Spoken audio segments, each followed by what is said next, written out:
Hi, I believe it's time for another rant.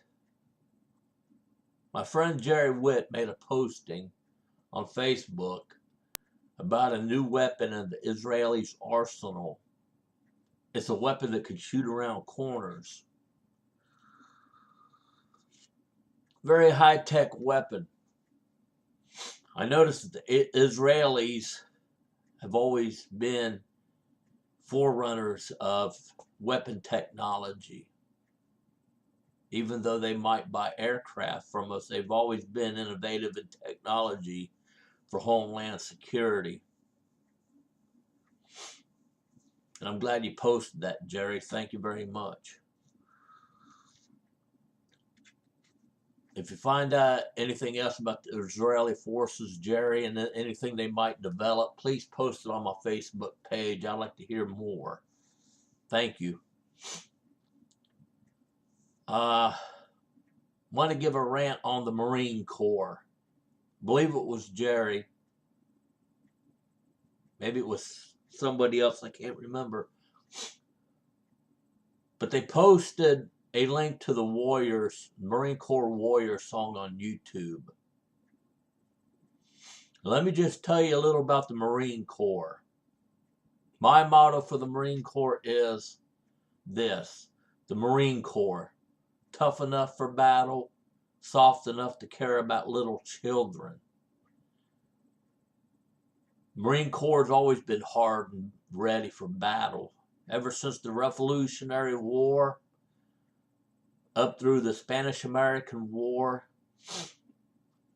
up until Belleau Wood during the First World War. They took Belleau Wood, the Argonne Forest. And the thing about the Marine Corps during World War I is the Germans called them devil dogs. When the Marine Corps got there with General Pershing in the United States Marine Corps Expeditionary Force, they're heading for battle. And I believe the French were retreating, and they said, "Aren't you going to retreat?" And they said, "Retreat? Hell, we just got here." No, the Marines weren't going to retreat. The Marine Corps never retreated.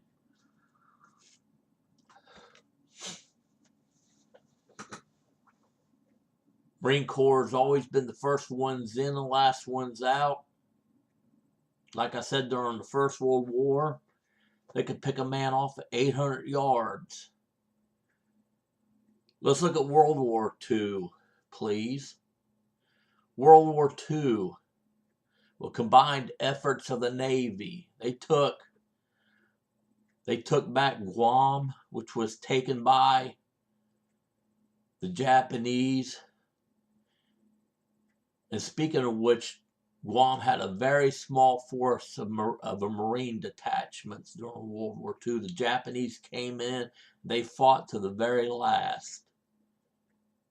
You think they were going to give up? I don't think so.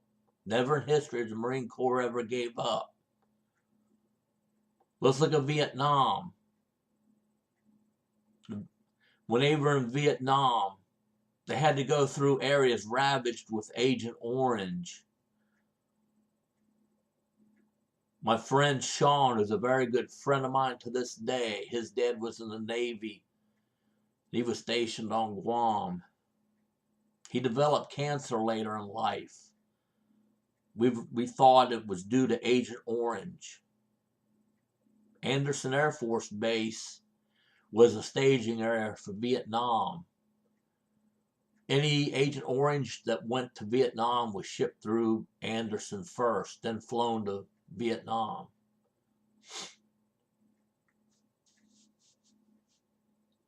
Sean's dad was in the Navy, and he served with pride and dignity.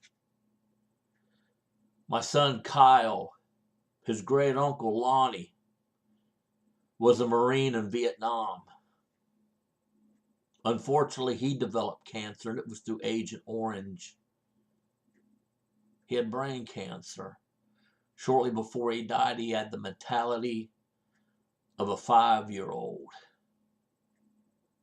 His wife, unfortunately, missed him to the point that she died of depression. And while we're speaking about the Marine Corps, let's talk about the Navy, shall we? Then we'll get back to the Marine Corps. This is a shout out to the Marines that are serving and that are vets. I'd like to thank Sean's son, Daniel, for being a Marine.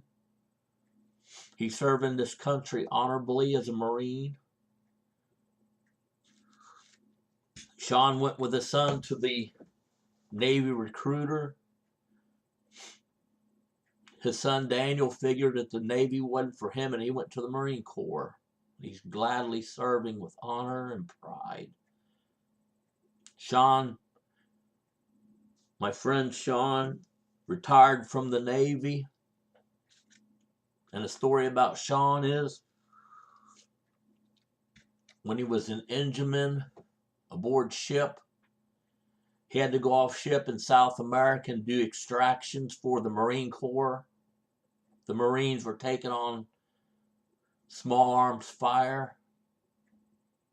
Sean was helping defend them. Sean was armed with a 50 caliber machine gun.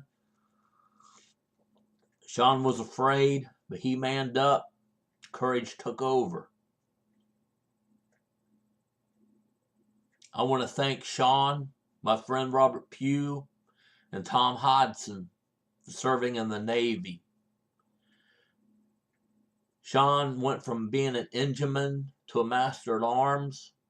Not only did he do extractions in South America, but he also went off ship and did special ops in Iraq. Matter of fact, a few weeks ago, I came down with a bad intestinal virus. It was apparently one of the flus that the vaccine at that point didn't cover. And this might sound gross, but Sean called and I told him my urine was orange colored and rancid.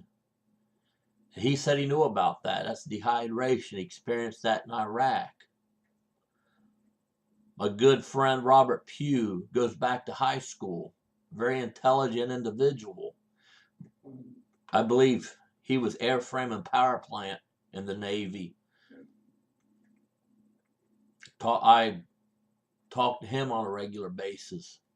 My friend Tom Hodson, I met up with him back in '83. He's aviation ordnance.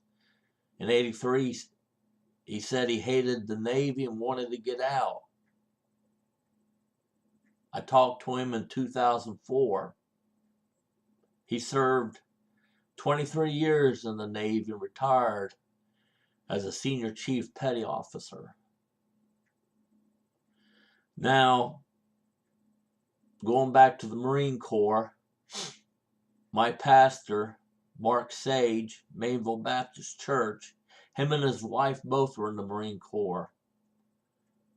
And there was a special service being held for the vets that had served. And the vets that were there was Pastor Sage and his wife Stephanie, who were Marines.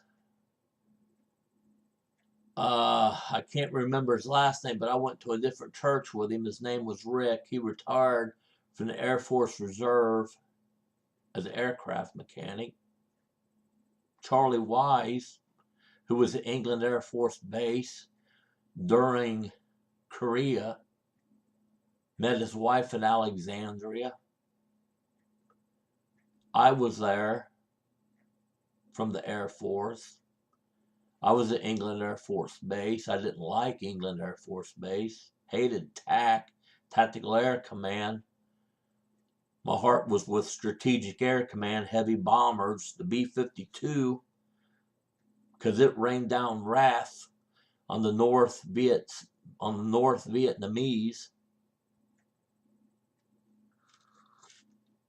And Pastor Sage had made the comment that the Air Force was the cream of the crop. Well, I have to disagree. I don't believe that the Air Force is the cream of the crop. The cream of the crop is the Marine Corps and the Navy. the Navy and the Marine Corps has a greater responsibility than the Air Force. So I made my point. It's time for me to go off here and post this. Thank you very much.